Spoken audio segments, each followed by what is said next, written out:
আল্লাহর নবী যখন রোগে আক্রান্ত হলেন, রোগাক্রান্ত হওয়ার পরে হযরতে জিবরাইল আল্লাহর নবীর দরবারে এসে হাজির হলেন। জিবরাইল জিজ্ঞেস করলেন, ইয়া রাসূলুল্লাহ, ইয়া হাবিবাল্লাহ, কেমন লাগতেছে আপনার? যদিও আল্লাহ রাব্বুল আলামিন সব কিছু দেখেন, কথা বলেন ঠিক কিনা? আল্লাহ রাব্বুল আলামিন সব কিছু জানেন, তারপর আপনার মান সম্মান ইজ্জতের দিক দিকে লক্ষ্য করে আল্লাহ রাব্বুল আলামিন আমাকে পাঠাইছেন। আপনাকে জিজ্ঞাসা করতেছেন আপনার কেমন লাগতেছে। পয়গম্বর সাল্লাল্লাহু আলাইহি সাল্লাম বললেন, ইয়া জিবরাইল, এ জিবরাইল ভাই, আমার খুব কষ্ট লাগতেছে, ক্লিষ্ট হইতেছে, আমি অসুস্থ অবস্থায় আছি। জিবরাইল আমিন চলে গেলেন। দ্বিতীয় দিন আবার আসলেন, ইয়া রাসূলুল্লাহ, ইয়া হাবিবাল্লাহ, আপনার আজকের কেমন লাগতেছে? আল্লাহর নবী বললেন, জিবরাইল, আমি আগের চাইতে একটু অবনীত হইতেছে, আমার অসুস্থতা আরো বাড়তেছে। আবার চলে গেলেন। তৃতীয় দিন আল্লাহর জিবরাইল নবীর কাছে হাজির হলেন। ইয়া রাসূলুল্লাহ, ইয়া হাবিবাল্লাহ, আজকের আপনার কেমন লাগতেছে? হে জিবরাইল, আগের চাইতে আমার আরো অসুস্থতা বেড়েছে, আর অবনীত হয়েছে, কোনো সুস্থতার দিক দেখতে পারতেছি না। ওই তৃতীয় দিন জিবরাইলের সাথে আরো একজন ফেরেশতা আসছেন। আল্লাহ নবীর রূহ মুবারক খানা ইস্তিগফার বলে নিয়ে যাওয়ার জন্য। জোরে বলুন সুবহানাল্লাহ, আরো জোরে বলুন সুবহানাল্লাহ। জিবরাইল আমিনের সাথে একজন ফেরেশতা আসছেন, ইসমাইল নামক ফেরেশতা। ওই ইসমাইল নামক ফেরেশতা 1 লক্ষ ফেরেশতার সর্দার হয়ে আসছেন। আবার ওই 1 লক্ষ ফেরেশতা, প্রত্যেক ফেরেশতার অধীনে আরো 1 লক্ষ করে ফেরেশতা আসছেন। জোরে বলুন সুবহানাল্লাহ। 1000 কোটি অর্থাৎ অসংখ্য ফেরেশতা আসছেন আল্লাহ নবীর রূহ মুবারক খানা নিয়ে যাওয়ার জন্য। আল্লাহ নবীর দরবারে এসে হাজির হলেন, অনুমতি চাইলেন। ইয়া রাসূলুল্লাহ, ইয়া হাবিবাল্লাহ, জিবরাইল আমিন বললেন, আমার সাথে একজন ফেরেশতা আসছে। 1 লক্ষ ফেরেশতার নেতা হয়ে আসছেন একজন ফেরেশতা, ইসমাইল ফেরেশতা।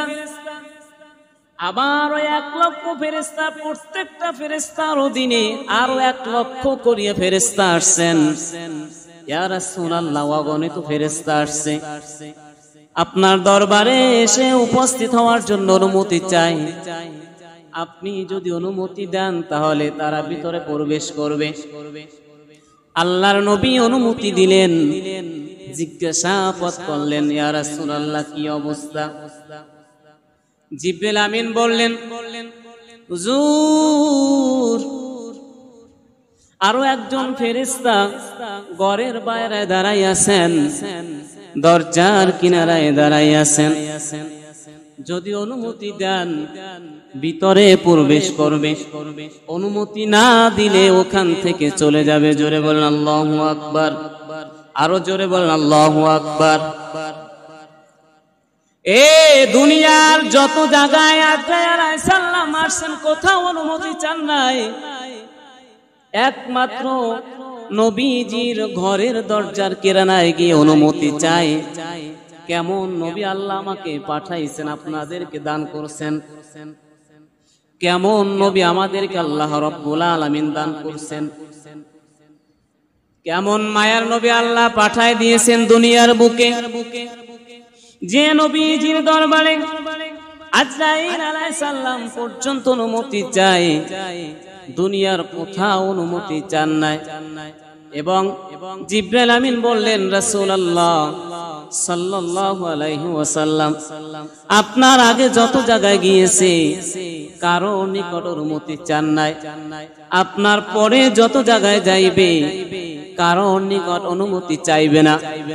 আল্লাহর হুকুম একমাত্র আপনার দরবারে অনুমতি চাইলেন। আল্লাহ রাব্বুল আলামিন বললেন, ইয়া আজরাইল, হে আজরাইল, দুনিয়ার সমস্ত জায়গায় বেয়াদবি চলবে, কিন্তু আমার নবীর দরবারে কোনো বেয়াদবি চলবে না। খবরদার, যাওয়া মাত্রই তুমি আজরাইলের সালাম দিবা, আমি আল্লাহর সালাম দিবা। হুজুর, আপনি যদি অনুমতি দেন আজরাইল আলাইহিস সালাম আপনার দরবারে এসে হাজির হবে, আর যদি অনুমতি না দেন ওখান থেকে চলে যাবে। আল্লাহর পয়গম্বর সাল্লাল্লাহু আলাইহি সাল্লাম ইজাজত দিলেন, অনুমতি দিলেন। হে জিবরাইল, আমি তাকে আসার জন্য অনুমতি দিলাম। আজরাইল আলাইহিস সালাম ভিতরে প্রবেশ করলেন, পাশে বসলেন। আল্লাহ নবী জিজ্ঞেস করলেন, হে আজরাইল, মালাকুল মওত, তুমি কি জান কবজ করো? আজরাইল আলাইহিস সালাম বললেন, জি হ্যাঁ হুজুর, আমি হলাম মালাকুল মওত, জান কবজ করি।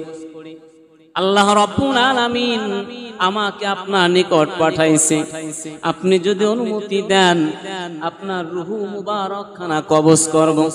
আল্লাহ রাব্বুল আলামিন আপনাকে পাঠাইছেন নিয়ে যাওয়ার জন্য, অনুমতি দিলে আমি রূহ মুবারক খানা কবজ করব। আর যদি অনুমতি না দেন, যদি পৃথিবীর মধ্যে আরো থাকতে চান, আমি চলে যাব খালি হাতে। তবে আমি আজরাইল যত জায়গায় গেছি কোথাও থেকে খালি হাতে আসি নাই, সকলের রূহ খানা নিয়ে এসেছি। জোরে জোরে বলুন সুবহানাল্লাহ।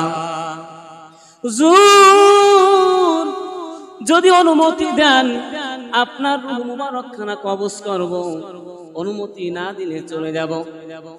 আল্লাহর পয়গম্বর জিবরাইলের দিকে তাকাইলেন, জিবরাইলের চোখে পানি দেখা যায়। পয়গম্বর জিজ্ঞেস করলেন, ইয়া আখি জিবরাইল, তুমি কাঁদছো কেন? তোমার চোখে পানি কেন? জিবরাইল ডাক দিলেন, হুজুর, দুনিয়ার কত জায়গায় ওহী নিয়ে আসলাম, কত নবীদের কাছে ওহী নিয়ে আসলাম, কারো কাছে 100 বার, 200 বার, 10 বার, 20 বার।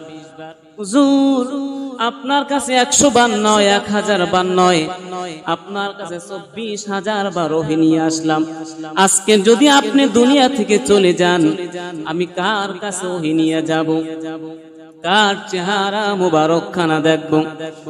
আজরাইলের দিকে তাকাইলেন, হে আজরাইল, তুমি তোমার হুকুম তামিল করো, আল্লাহর হুকুম মান্য করো।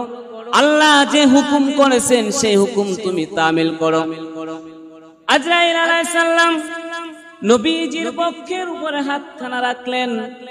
আল্লাহ নবীর চক্ষু থেকে ঝরঝর করে পানি পড়তেছেন। আজরাইল, আমার বুকের উপর কি রেখেছো?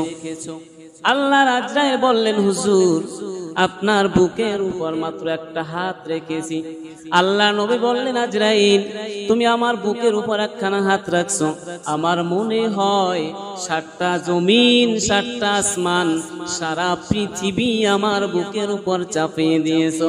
হে আজরাইল, আমার গুনাহগার উম্মতের তুমি জান কিভাবে কবজ করবা জানতে চাই। আজরাইল আলাইহিস সালাম বললেন, হুজুর, আল্লাহর পক্ষ থেকে আপনার জন্য একটা সুসংবাদ আছে। হুজুর, আপনার জন্য একটা সুসংবাদ দিয়েছেন।